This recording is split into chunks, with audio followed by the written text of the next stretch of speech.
είναι ένα από τα παλιά βιομηχανικά κτίρια της Νάουσας.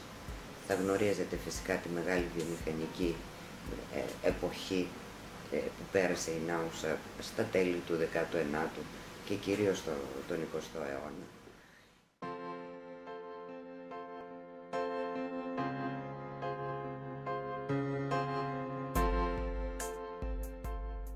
Η ιστορική του αξία είναι πολύ σημαντική, γιατί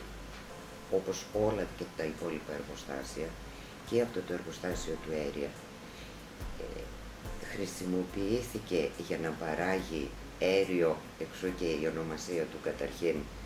και στην πορεία μετατράπηκε, γιατί ξέρετε οι βιομηχανοί αλλάζουν και ονόματα στις επιχειρήσεις τους, αλλά και το αντικείμενο, το παράγωγο, και στην πορεία ενοποιήθηκε με το κάτω εργοστάσιο της Wetlands, οπότε έγιναν μια εταιρεία και παρήγαγαν τις γνωστές κουβέρτες Wetlands Nausa. Εδώ και χρόνια όμως τα εργοστάσια πια δεν λειτουργούν και η ιστορική του αξία έγκυται στο ότι έχει μέσα του, περιλαμβάνει όλη την ιστορική, την βιομηχανική ιστορία της πόλης, όπου στηρίχτηκε η οικονομία της, ο πολιτισμός της, η ανάπτυξή της για σχεδόν 1,5 αιώνα. Και γι' αυτό και ήταν πάρα πολύ σημαντικό αφενός να αναδειχθεί αυτή η ιστορία, γιατί η ιστορία δεν είναι μόνο των κτηρίων, αλλά είναι και των ανθρώπων που δούλεψαν μέσα σε αυτά τα κτίρια.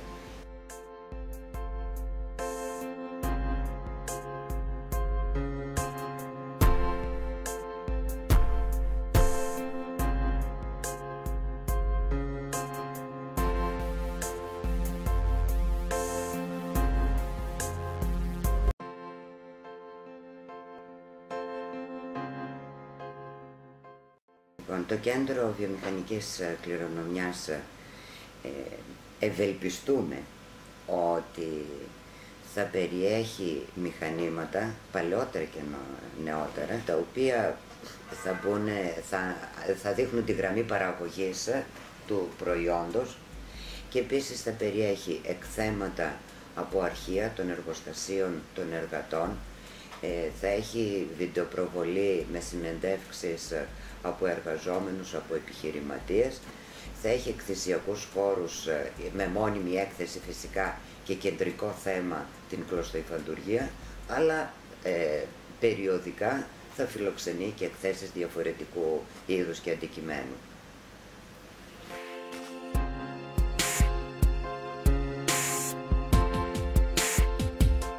Το κέντρο που δημιουργείται τώρα δεν είναι αποκομμένο και μόνο του, ότι κάνουμε μόνο ένα κομμάτι, αποκαθιστούμε δηλαδή και δίνουμε σε επανάχρηση ένα σχέδιο. Είναι ενταγμένο σε ένα μεγαλύτερο σχέδιο επιχειρησιακό, όπως ονομάζεται, του Δήμου Νάουσας. Ο απότερος σκοπός του είναι η ανάπτυξη της πόλης και ιδιαίτερα στον τομέα του τουρισμού. Καλύπτει φυσικά την πολιτιστική και πολιτισμική ζωή της πόλης, αναδεικνύοντας αυτό το κτίριο